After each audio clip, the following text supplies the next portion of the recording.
Hello, my name is Oscar, part of the Fall 2018 WAT team, and I'm going to be going over the user story of Content Extraction API. So for this user story, the idea was that we wanted to have an API that the application could call, and we would give it a string HTML, so the entire HTML file, but in string format. We would send that over to the API, and then the API would return the extracted content that we wanted. So the process of how all that works is when the user clicks on start download,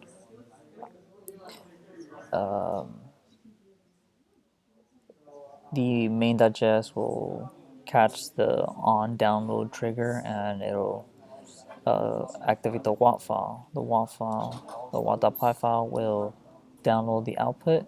So here is going to download each URL. So for each individual URL, we're going to download it.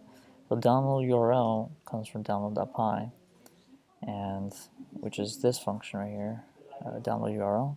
So we want to make the WAT file, which is going to call this function, and make WAT file will create a metadata extractor object, which is going to extract the data from the HTML. So the metadata extractor object comes from metadata extractor, and it has the function extract data from HTML.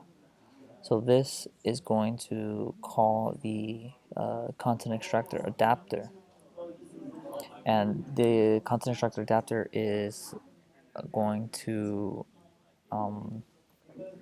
make the call to our server, make the call to the API, and the response is going to be the extracted content. So we send the request, the post request, to localhost at port 5000, route extract content.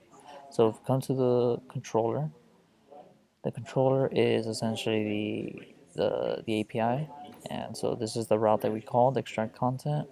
So it's going to get the data that we sent it, which should be the string HTML, and it is going to call service.extract content to extract the content. So if we go to service.py, service.py is where we load in our trained model to handle the content extraction. We pickle it in, and then we return the extracted content back to the controller, which will send it back to the response, which will come back to the content, and then it'll just keep going all the way back and then into the WAT file.